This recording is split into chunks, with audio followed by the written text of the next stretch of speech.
Yo tout le monde, c'est Iso. Aujourd'hui nous nous retrouvons pour l'épisode 1 de notre série sur l'histoire de Fate. Nous allons parler aujourd'hui du monde de Fate et de la guerre du Graal, qui est l'enjeu majeur de la série. Pour des raisons pratiques, je m'arrêterai à partir de la 4ème guerre du Graal. Le monde de Fate est quasi similaire au nôtre. Il diffère sur quelques points, donnant lieu à une semi-uchronie, ainsi qu'à des faits historiques légèrement modifiés.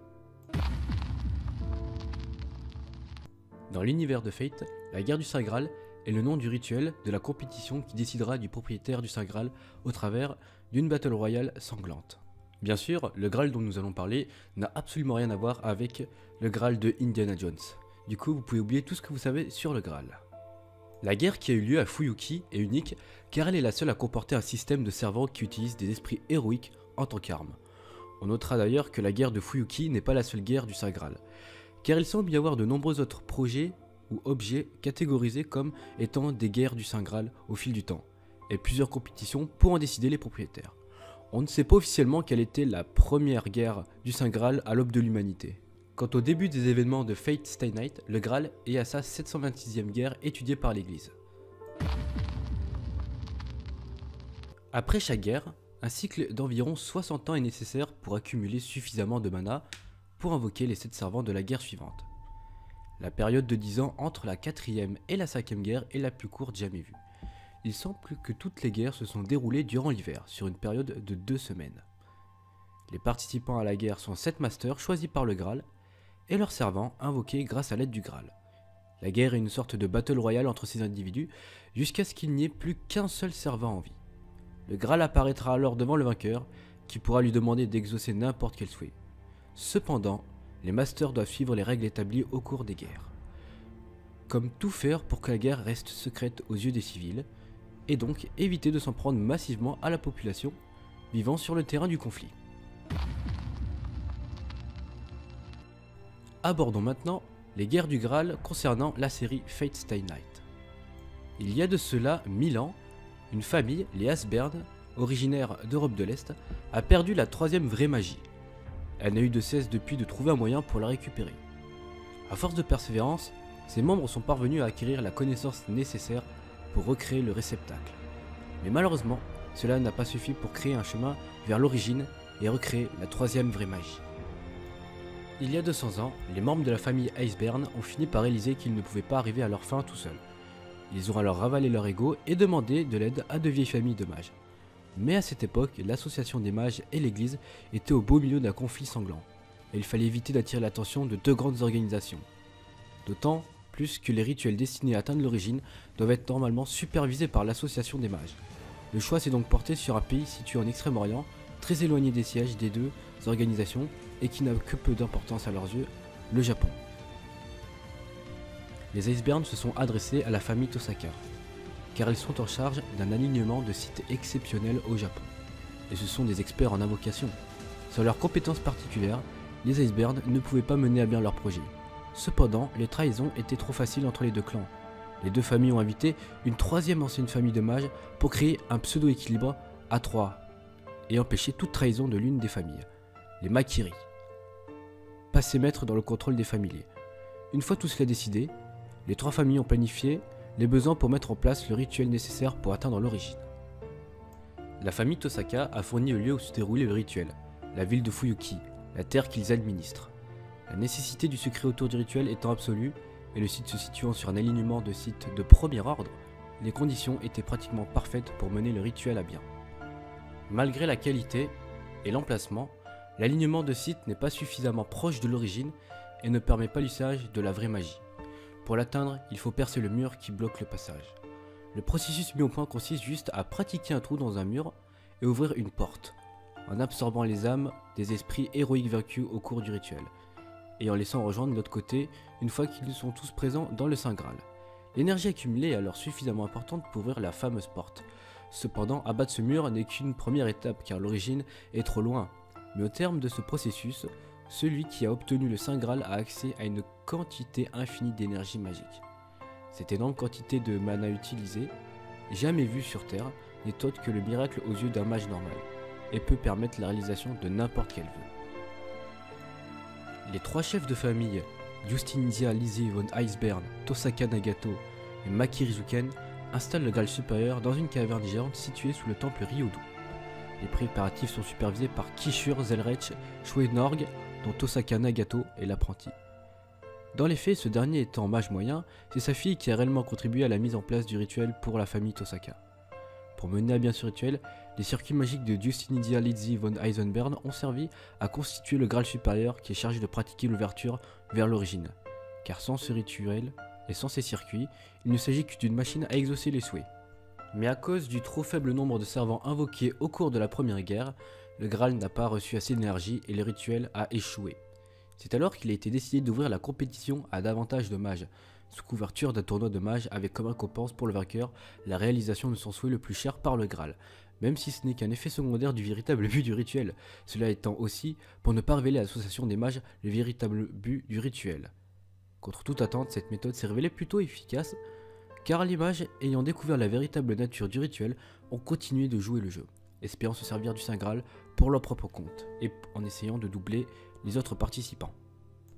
A chaque guerre, le lieu où doit être invoqué le Saint Graal change. Seuls 4 sites peuvent permettre l'invocation du Saint Graal à Fuyuki, aux 4 points cardinaux exactement. Le mont Enzu, le manoir de la famille Tosaka, l'église Kotomine et la salle des fêtes, dont la zone alentour sera réaménagée en parc après les événements de la 4ème guerre.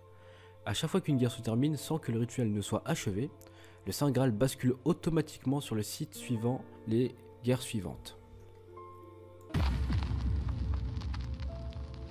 Les Iceberg qui essayaient de récupérer seuls la 3ème vraie magie et d'atteindre l'origine sont passés du statut de la famille dominante à celui de simples participants à la guerre. Peu à peu frustrés par cet état de fait qu'ils ne parviennent même pas à gagner la guerre, leur objectif s'est transformé en la simple volonté de remporter le Graal coûte que coûte. Mais leurs membres, s'ils sont extrêmement doués en magie, n'ont pas les mêmes capacités au combat, et au cours des 2 premières guerres, ils ont perdu lamentablement à chaque fois parmi les premiers. Ayant découvert une faille dans les règles durant la seconde guerre, ils ont décidé d'invoquer un servant expert dans le meurtre à grande échelle pour la 3ème guerre, espérant qu'il massacre à lui tout seul les autres participants. Malheureusement, ils ne sont parvenus qu'à invoquer une ombre sans forme distincte qui a été vaincue dans les tout premiers jours de la guerre. Cependant, son âme a rejoint le Graal supérieur, n'étant en réalité qu'un souhait, celui d'incarner tous les démons du monde, et le Graal étant une machine à vœux, ce souhait a été réalisé, créant une sorte de paradoxe. À ce moment-là, le Graal a été corrompu, et interprétera tous vos futurs par la destruction. En outre, l'essentiel de l'énergie recueillie dans les futures guerres sera destiné à lui construire un corps, afin qu'il puisse enfin devenir tous les démons du monde et tuer 6 milliards d'êtres humains vivant sur Terre. En gros, faire un Armageddon si vous voulez.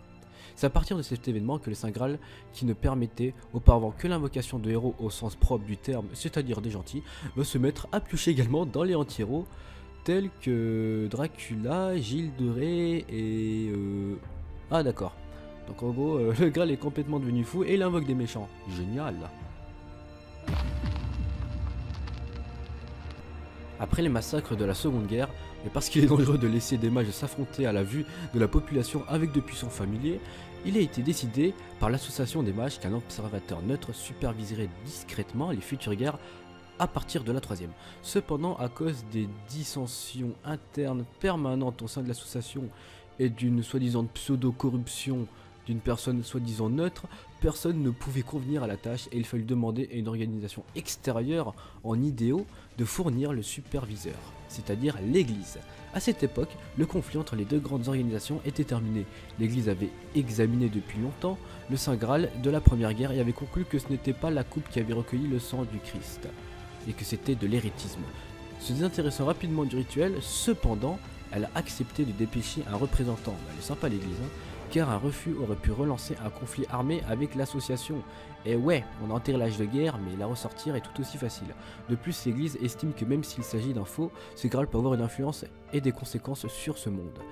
Elle a donc décidé de favoriser secrètement le mage le plus digne d'obtenir le Graal, celui qui cherche à atteindre l'origine et donc à ne pas altérer le monde actuel. En gros, si vous voulez, celui qui ne veut que le bien et la connaissance, il est directement favorisé par l'église.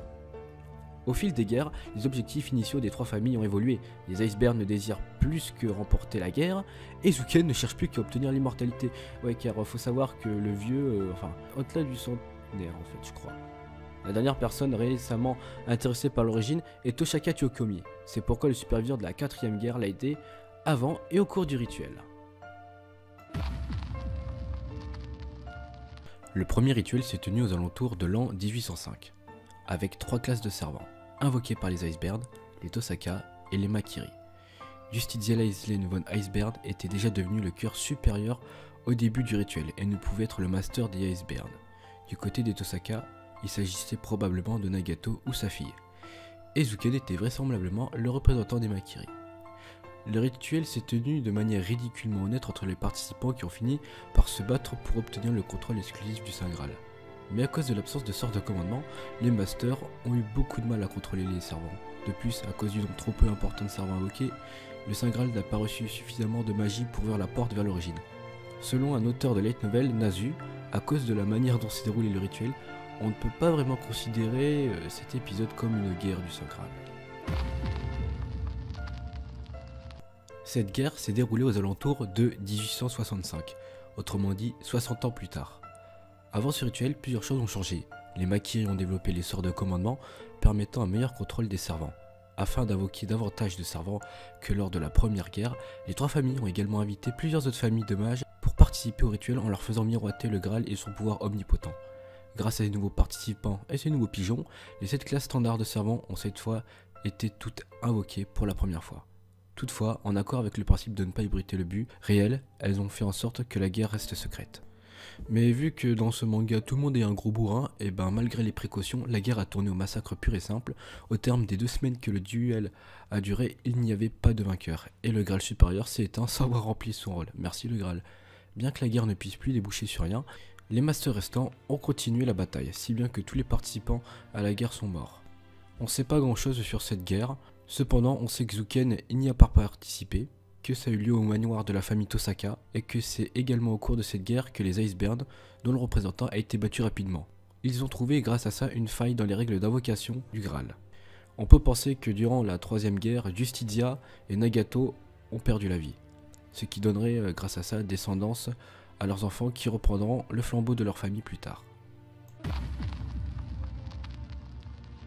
La 3e guerre du Graal s'est déroulée approximativement en 1935. Pour éviter les erreurs de la précédente guerre, des règles précises sur le comportement adopté ont été établies bien à l'avance. Et pour s'assurer de leur respect par les participants, un superviseur a été dépêché par l'église pour surveiller le déroulement de la guerre. Un jeune prêtre âgé d'une 30aine d'années, Kotomine Risei. Cependant, à cause de la présence de l'armée impériale et des nazis, les combats se sont déroulés jusque dans la capitale impériale. En gros, c'était un gros putain de bordel. Au cours de la préparation du rituel, Justitia von Eisenberg a acheté une terre dans la forêt à l'extérieur de Fuyuki et a fait construire un château provenant de sa terre natale. La sœur et des Felt venus pour participer à la guerre ont également établi leur base dans la forêt et ont invoqué chacune une version différente du même esprit aurique de la classe Saber. Une fois la construction du château finie, les Icebeards ont exploité la faille dans les règles pour invoquer un esprit aurique qui pourrait éliminer tous les êtres humains en un instant. Engra Menyu. Ce dernier a été invoqué dans une classe spéciale Avenger, remplaçant la classe Berserker pour cette guerre. Mais à leur plus grand dépit, tout ce qu'ils ont réussi à invoquer est un pauvre être humain normal sans aucune aptitude particulière ni magique. Très faible, il s'est fait tuer au tout début de la guerre et a été absorbé par le Graal, provoquant la corruption du Graal supérieur. Ah, génial, encore une corruption. La guerre en elle-même a cette fois tourné en un tournoi de mages dont le vainqueur remporterait le Graal. Suite à un conflit interne, les 2 sœurs Edefeld se sont séparées. La plus âgée loue une maison dans la vieille ville, tandis que la plus jeune s'est établie à Shinto. Au final, la sœur aînée a quitté le Japon en jurant ne plus jamais y remettre les pieds, et la sœur cadette a perdu en finale contre le représentant de la famille Tosaka.